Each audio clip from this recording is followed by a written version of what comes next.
오늘은 학개서 말씀입니다. 학개의 이름 뜻은 축제 또는 나의 절기, 그러한 의미를 가지고 있습니다. 아마도 어떠한 중요한 절기에 태어나지 않았을까 생각해 봅니다. 학개 선지자는 바벨론 포로 후 시대에 그 세 선지사 학개, 스가랴, 말라기 중 첫 번째 선지자로서 스가랴와 동시대에 활동을 했습니다. 학개서는 BC 520년 6월경 재개된 수룹바벨의 제2성전 건축공사의 전후 상황이 배경입니다. 제2성전 건축공사의 재개를 촉구하고 있고, 또 어렵게 전개된 공사의 계속을 격려하기 위해서 학개에게 하나님께서 4번에 걸쳐서 주신 말씀을 기록한 책이 학개서가 되겠습니다. 학개에 대한 정보는 사실 매우 제한적입니다. 바벨론에서 태어나서 아마 예루살렘으로 돌아온 포로 귀환자 가운데 하나였을 것이다. 또 성전 재건의 중요성을 강조하는 예언자적 사명을 하나님께로 받게 됩니다. 그 당시에 총독인 수룹바벨, 또 대제사장인 여호수아와 함께 동역해서 놀라운 하나님의 일을 잘 감당했습니다. 이 학개서를 알려면은 그 이전의 상황이 어찌 되었는지 좀 그 주변국의 제국의 배경을 좀 알아야 됩니다. BC 539년에 하나님께서 페르시아 제국의 왕 고레스를 사용하십니다. 그래서 바벨론 제국을 멸망시키지요. 고레스 왕이 이 바벨론을 멸망시키기 전인 20년 전부터 하나님께서 그를 사용하십니다. 그래서 BC 559년에 페르시아의 왕이 되게 하시고 BC 550년에 그 옆나라인 메대를 정복하게 하십니다. 그리고 BC 539년에 바벨론을 멸망시킵니다. BC 538년에 바벨론 제국을 완전히 정복하고 바사 제국을 세운 고레스 대왕이 자신의 새 제국에 조속한 안정체계의 일환으로서 전에 바벨론 사람들에 의해서 인근 지역으로 강제 이주되었던 주변의 약소 국가들을, 그 민족들을 본토로 귀환시키고 국가 재건을 허락하게 됩니다. 이것이 고레스 칙령입니다.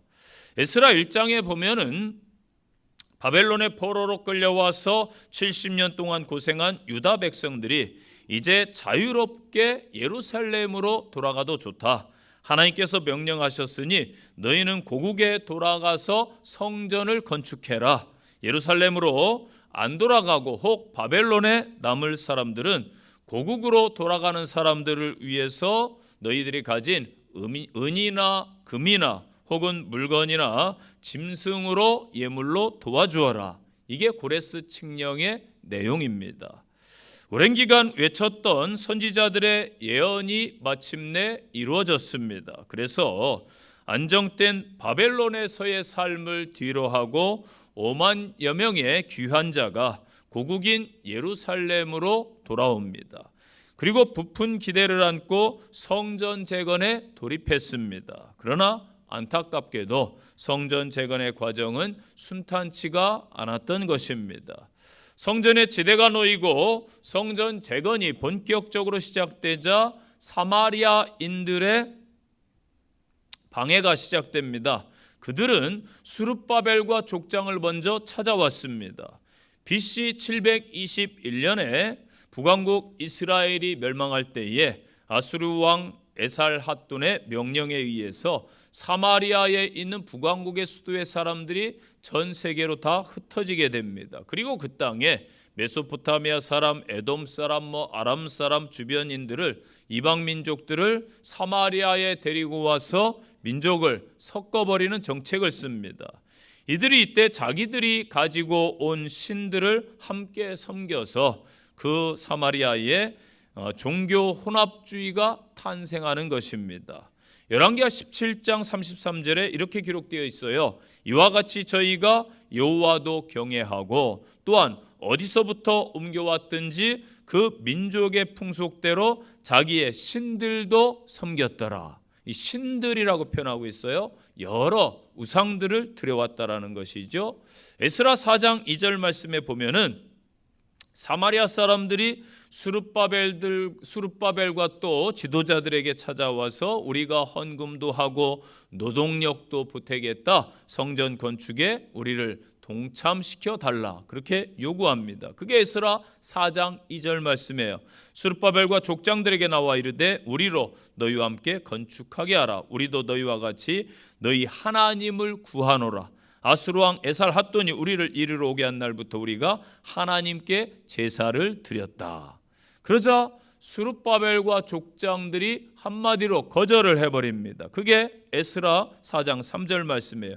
너희는 우리와 상관이 없느니라. 바사왕 고레스가 우리에게 명령하신 대로 우리가 이스라엘의 하나님 여호와를 위하여 홀로 건축하리라 하였더니. 아멘.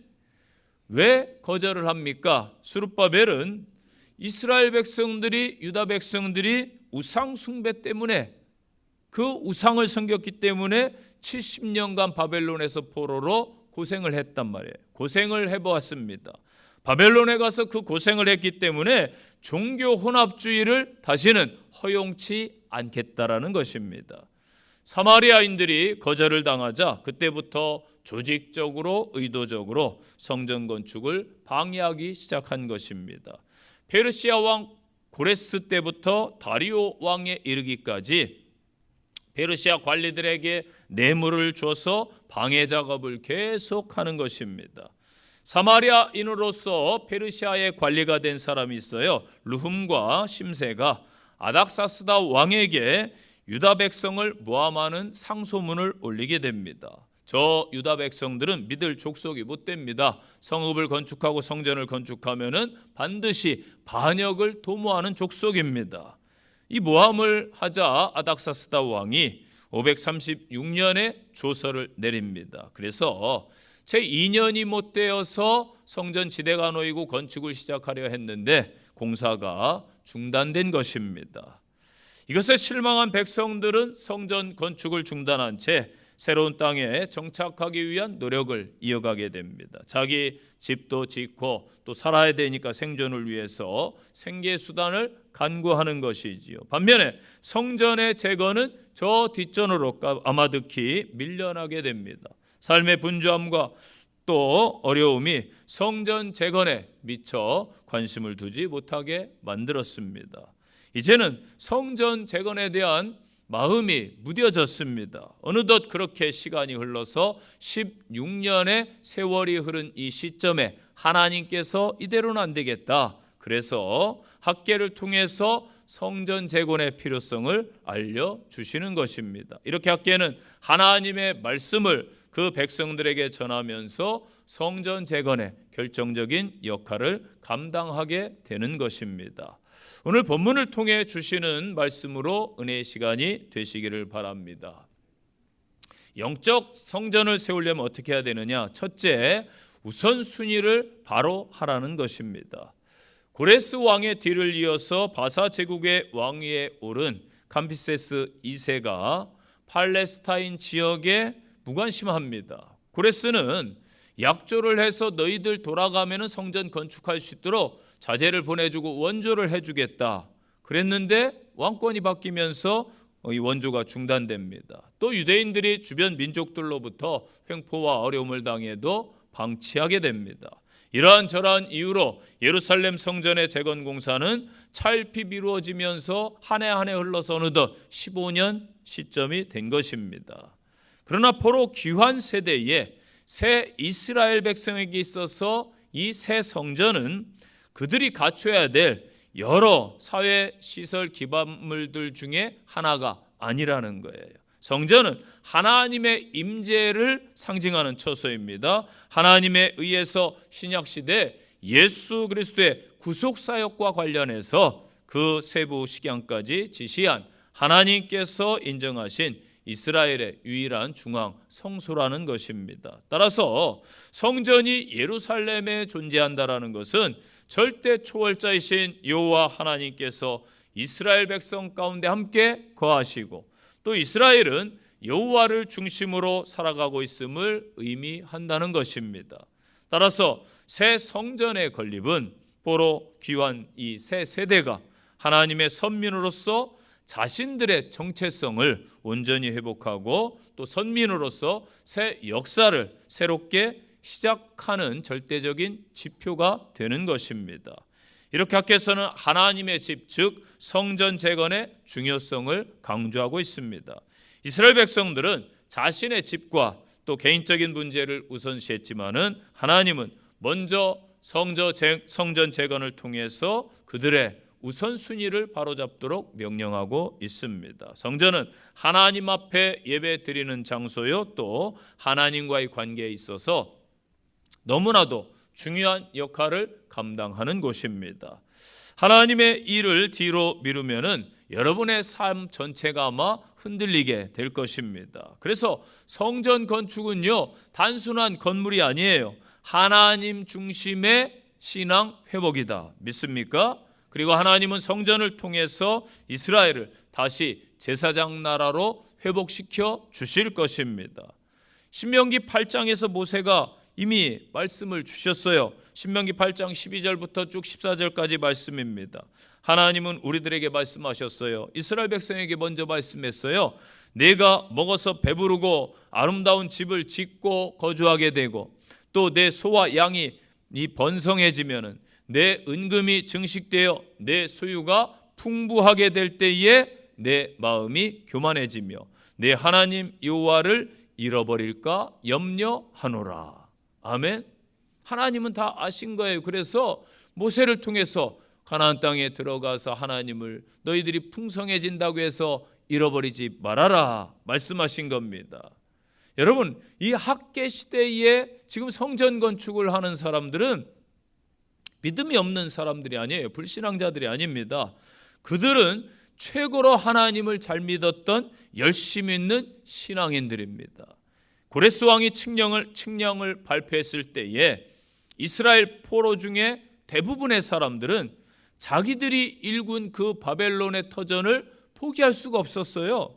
그래서 고국에 돌아오는 것을 대부분의 사람들은 포기한 거예요. 대부분은 바벨론의 이방 땅에 남아있고 신앙을 찾아서 돌아온 사람들은 아주 소수란 말입니다. 그 믿음의 사람들 정확하게 49,897명은 고생길이 훤히 보이고 정말로 돌아와서 황폐한 또 그들의 주변 민족의 방해가 있을 줄은 생각지도 못했습니다. 우리가 믿음을 가지고 하나님께 충성하는데 순탄히 잘 되리라고 생각했던 것이지요. 그들이 하나님의 성전을 고생길이 보이지만은 사모하면서 고국으로 향한 것입니다. 하나님의 약속을 붙잡고 믿었던 사람들이죠. 신앙이 좋은 사람들인 것입니다. 이들의 문제는 신앙과 불신앙의 문제가 아니라는 것이죠. 그렇기 때문에 우선순위에 문제가 있다라는 것입니다. 오늘날 우리 믿음의 성도들도 환경과 상황 혹은 사건, 사람들 때문에 우선순위가 흐려집니다. 신앙의 본질을 잃어버릴 때도 있어요. 마귀의 집요한 공격이 계속되면은 우리는 방향을 잃어버리기 쉽습니다. 현재 이스라엘 상황이 그러한 것입니다. 사마리아인들의 계속된 방해로 인해서 하나님께서 고국에서 돌아가서 해야 될 그 사명을 혼동하고 있는 것이죠. 마귀는요, 타협하게 만들어요. 현재 편한 게 편한 거다, 그렇게 속삭입니다. 상황을 그렇게 그럴듯하게 몰아갑니다.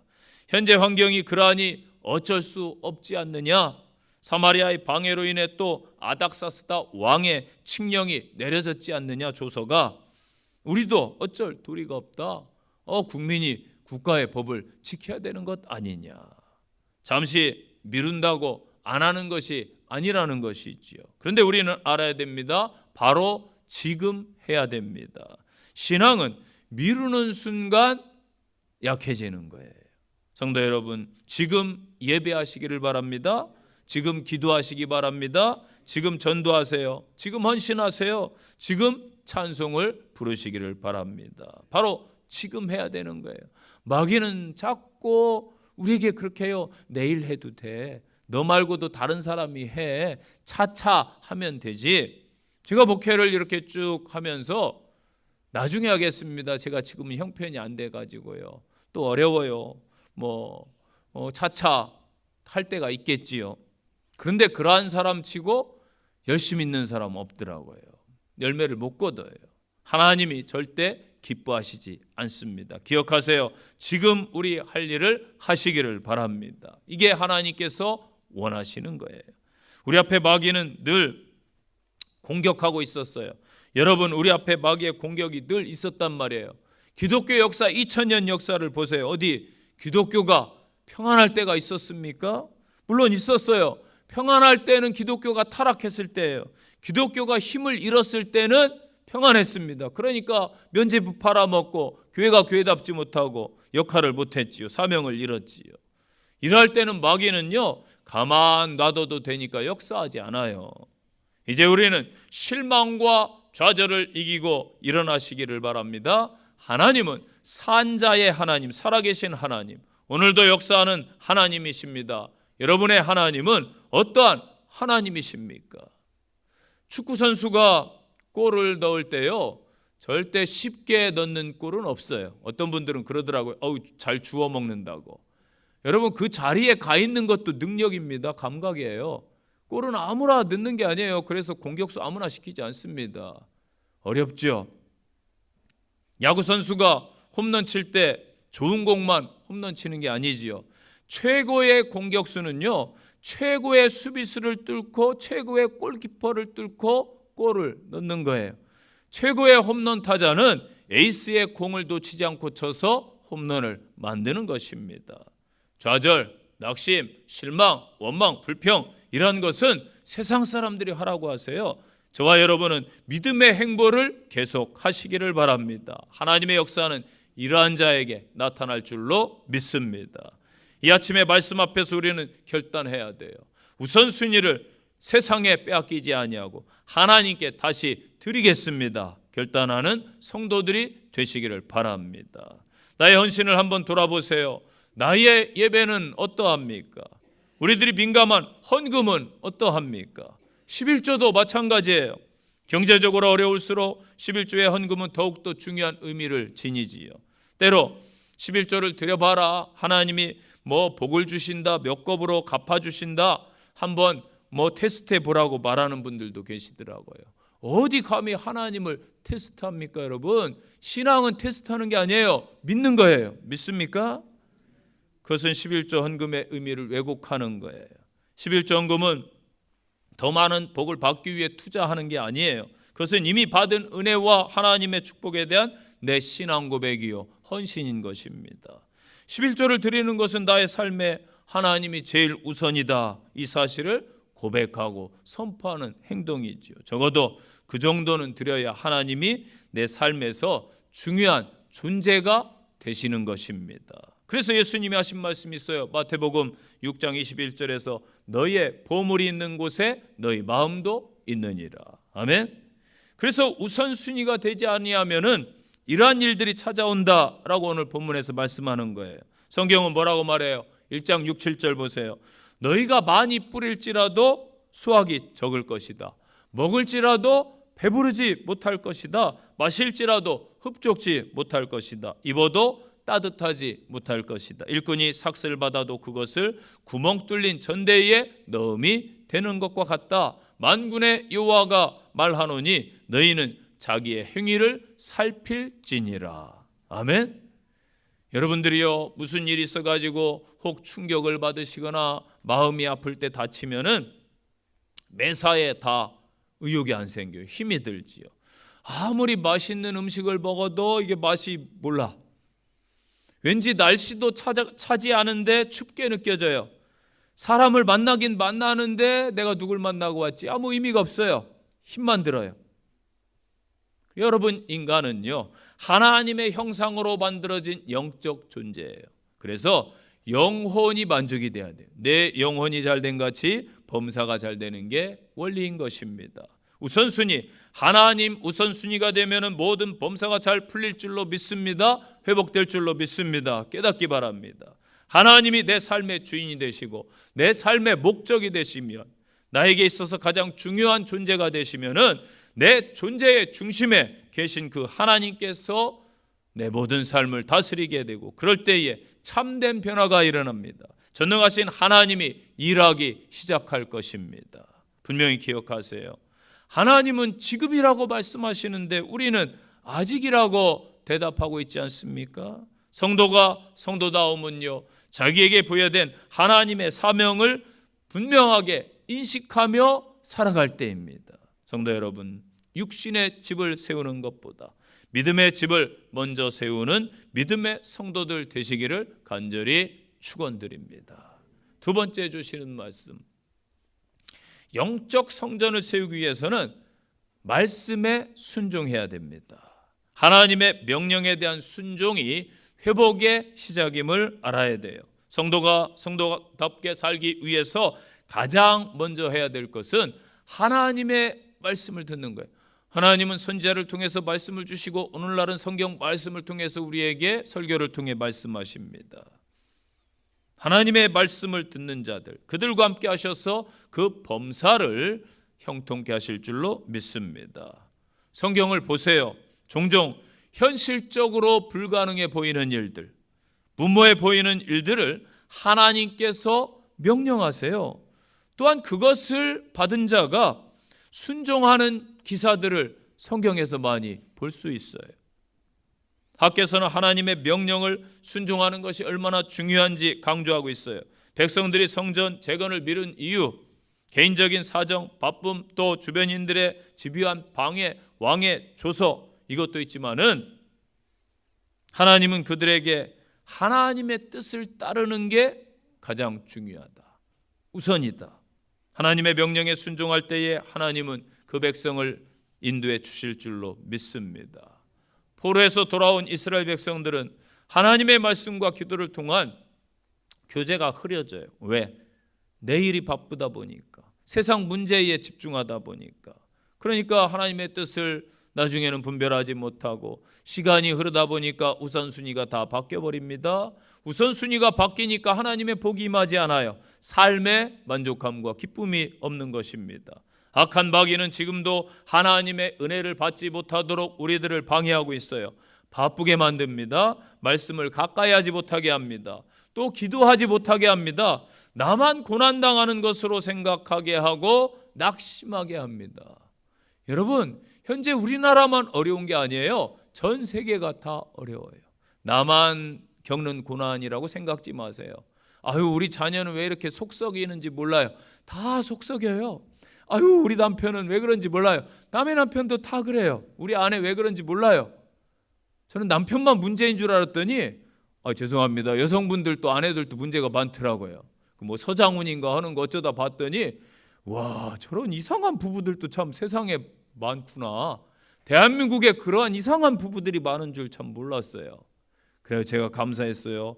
이야, 내 아내는 그래도 정상에 속하는구나. 여러분, 감사하셔야 돼요. 나만 힘들다고 낙심하고 계십니까? 다 힘들어요. 그런데 그들에게는, 세상 사람들에게는 하나님이 안 계세요. 여러분에겐 누가 계세요? 하나님이 계시잖아요. 그렇기 때문에 우리는 하나님의 말씀 앞에 나와야 됩니다. 주신 말씀을 붙들어야 돼요. 철저하게. 어렵고 힘들지만은 말씀 앞에 순종해야 될 줄로 믿습니다. 그러할 때 하나님이 일하세요. 어떻게 일하시나 보세요. BC 520년에 학개와 스가랴가 다시 일어나 성전 건축하자 하고 스룹바벨과 여호수아에게 격려를 해요. 그들이 또 나가서 앞장서서 일합니다. 아닥사스다 왕의 조서는 아직까지 유효해요. 효과가 있단 말이에요. 그러니까 그걸 믿고 강서편에 주둔하는 페르시아 총독 다뜨네와 그의 보좌관 스달보스네가 스룹바벨에게 찾아와서 질문합니다. 야, 너 왕의 조서가 하지 말라고 그랬는데 누구 허락받고 하느냐? 그 대답이 에스라 5장 5절에 하나님이 유다 장로들을 돌아보셨으므로 저희가 능히 역사를 패하게 못하고 이 일을 다려하게 고하고 그 답신이 오기를 기다렸더라. 아멘. 하나님을 더 두려워해야 돼요. 우리는 세상 사람들이 와서 야 주의 일 하지 마, 너 전도하지 마, 교회 뭐 하지 마 말려도 우리는 천국 시민입니다. 믿습니까? 천국 시민이에요. 누구 허락을 받고 하느냐? 묻기만 하지 그들이 성전 건축을 방해하지 못해요. 왜 그래요? 하나님이 지금 힘으로 막아주시는 거예요. 보이지 않는 역사로. 계속해서 다뜨네와 스달보스네가 아닥사스다 D를 이어서 왕이 된 다리오 왕에게 상소문을 보냈어요. 그리고 고레스 칙령에 대해 물어봅니다. 지금 왕권이 다 바뀌었으니까 예전 뭐 서류들 찾겠어요? 그래서 자꾸 물어보니까 다리오 왕이 안 되겠다. 신하들에게 명령하죠. 야, 고레스 칙령이라는 게 있다고 하는데 한번 찾아봐라. 실제로 이유를 알아보려고 조사해 보니까 고레스 칙령이라는 게 턱하니 튀어나왔습니다. 그래서 다리오 왕이 고레스 칙령과 똑같은 조서를 분명하게 내려보냅니다. 그게 에스라 6장 7절 말씀이에요. 하나님의 성전 공사를 막지 말고 유다 총독과 장로들이 하나님의 이 성전을 제자리에 건축하게 하라. 아멘. 이게 하나님의 역사인 거예요. 그들은 조서를 보내 상소문을 보내서 공사를 막으려고 했는데 그것 때문에 고레스 칙령이 발견되고 이 왕이 다리오 왕이 동일한 칙령을 내려보내는 것입니다. 그래서 이 조서를 내린 해가 BC 520년이란 말이에요. 그 긴 시간 동안 방치되고 있었는데 520년에 성전 건축이 다시 시작되는 거예요. 그래서 4년 만인 516년에 성전이 완공됩니다. 스룹바벨이 앞장서서 총독으로 일했기 때문에 이 성전을 스룹바벨 성전이라 부르고 제2성전이라 불러요. 제1성전 어떤 성전이에요? 맞아요. 솔로몬 성전이 1성전입니다. 또 나중에 이 스룹바벨 성전이 또 예루살렘 성전이 무너지죠. 그때 헤롯이 개축을 해요. 그래서 헤롯 성전이다 또 그렇게 부르는 것입니다.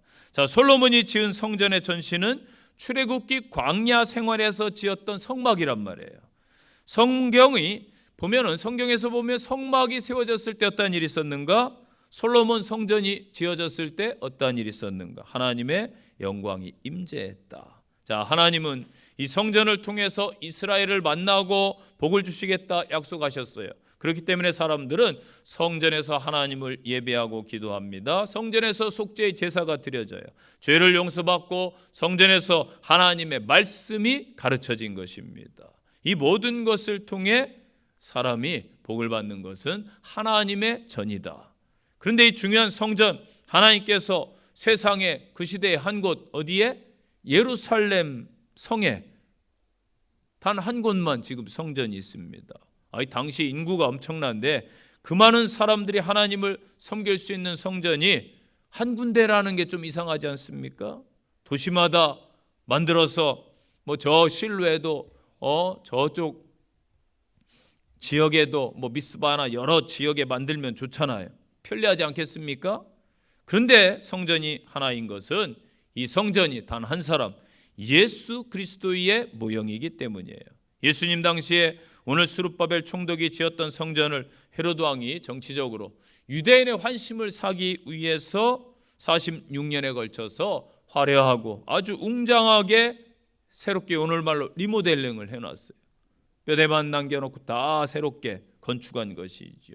그래서 이 성전의 아름다움과 위용에 제자들이 감탄하면서 자부심을 보일 때 예수님께서 그렇게 말씀하셨죠. 너희가 이 성전을 헐라 내가 사흘 만에 다시 일으키리라.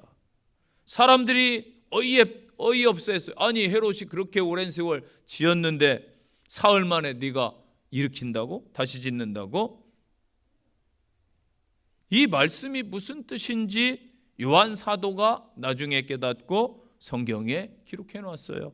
요한복음 2장 21절입니다. 그러나 예수는 성전된 자기 육체를 가리켜 말씀하신 것이라. 아멘.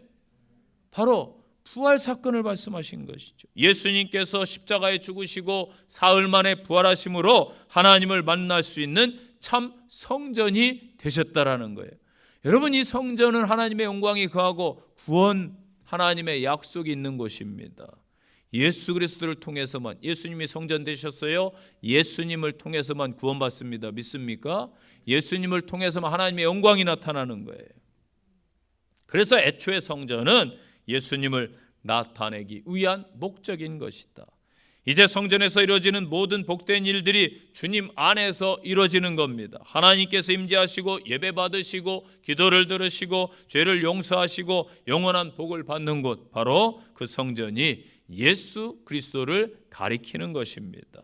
오늘 우리도 현실적으로 어려워 보이는 일, 납득이 되지 않는 불합리한 일일지라도 하나님께서 말씀하셨으면 그대로 순종하시기를 바랍니다. 그것이 진정 형통의 길이요 축복의 길이요 영광의 길임을 아시는 성도들이 되시기를 바랍니다.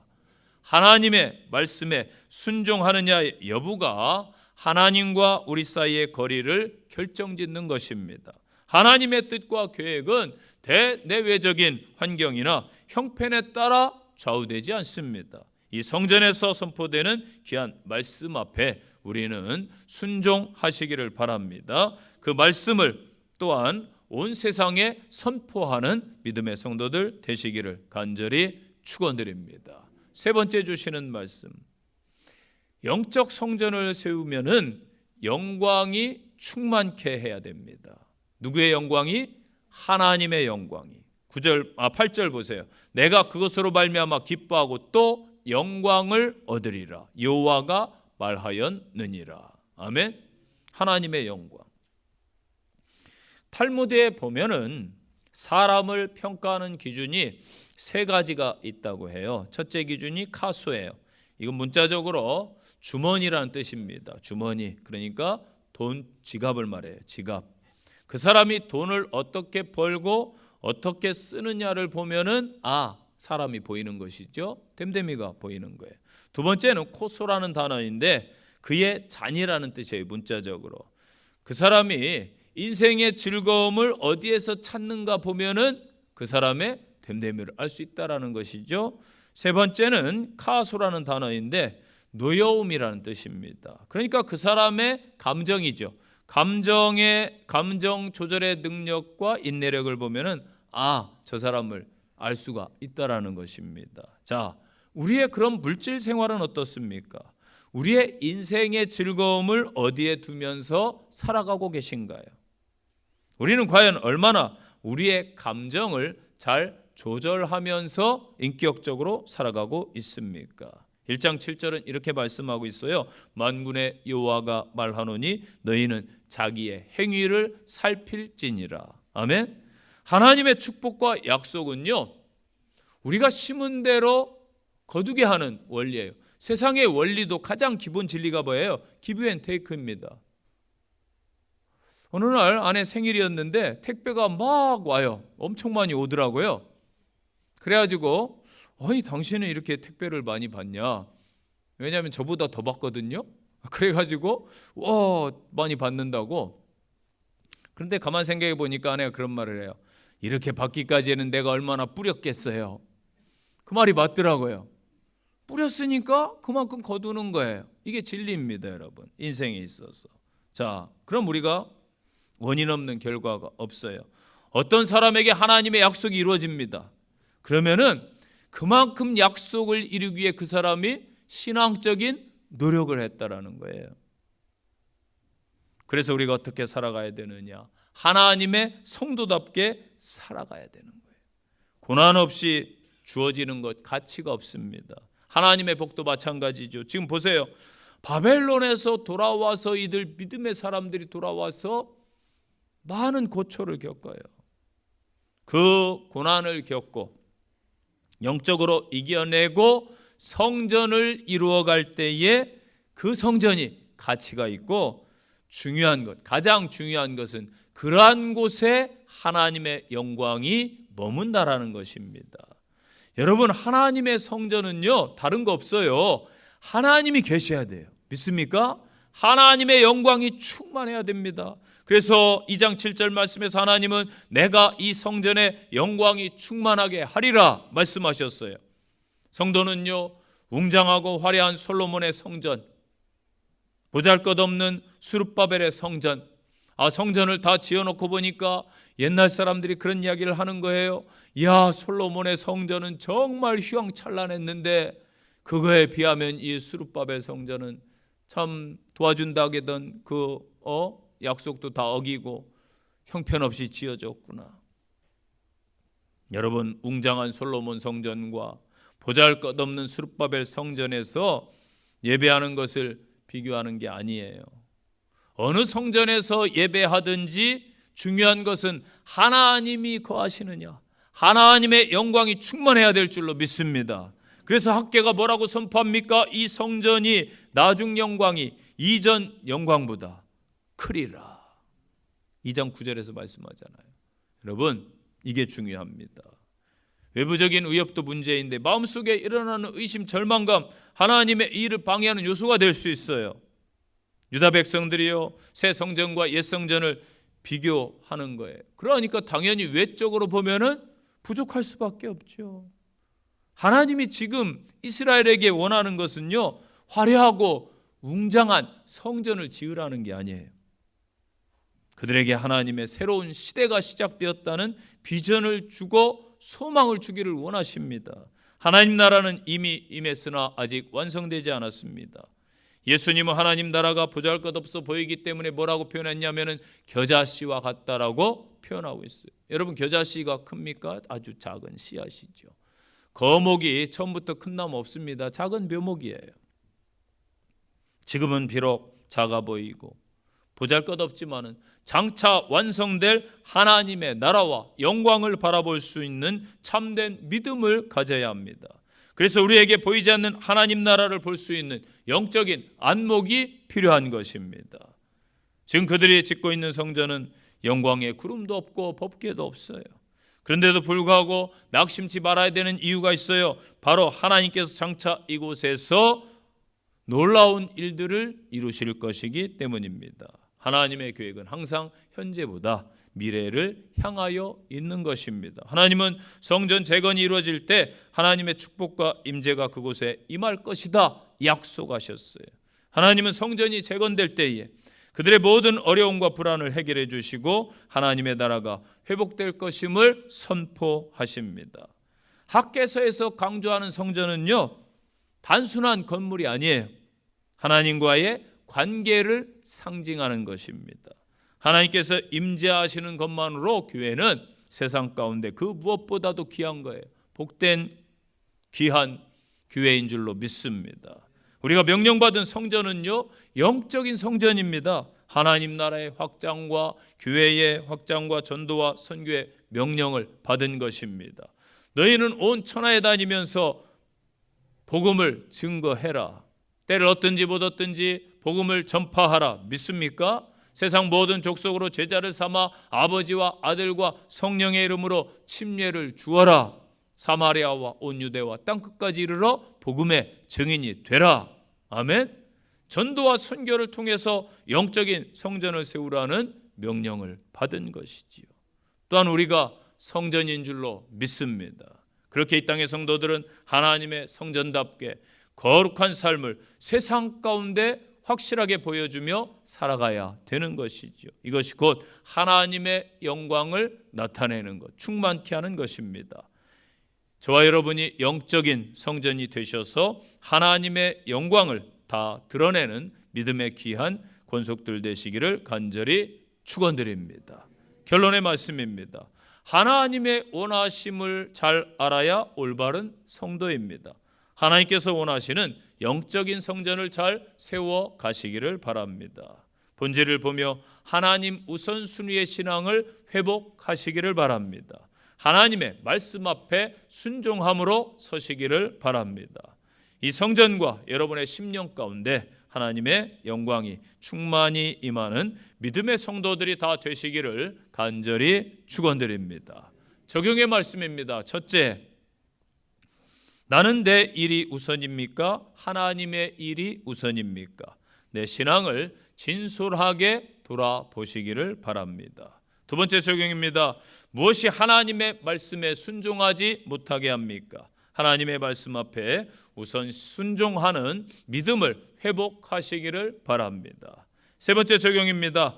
나는 하나님의 임재와 영광 가운데 거하고 있습니까? 내가 영적 성전임을 자각하는 성도들 되시기를 바랍니다.